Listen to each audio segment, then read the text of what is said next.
Hi everyone, welcome back to the channel. So if your Optimum remote volume is not working, it's usually due to pairing issues or wrong TV code or remote settings.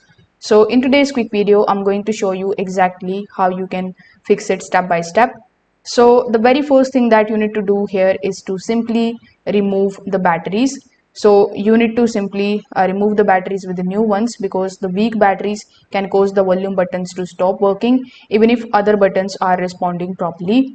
After doing so, just make sure that the remote is set to control your TV volume and not just the cable box. For that, you can adjust the volume lock settings if it is needed. Now you can also reprogram your remote to your TV. For that, you will need to press the TV plus the select button or the OK button together until the light turns on. Then when you enter into the TV branch mode, or you can also use the auto search mode. So this reconnects the volume control properly.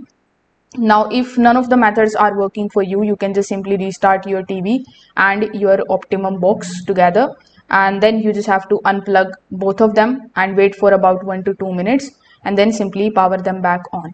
This is going to refresh the connection. So if this video helped you out, make sure that you like this video and subscribe to the channel. Thanks for watching.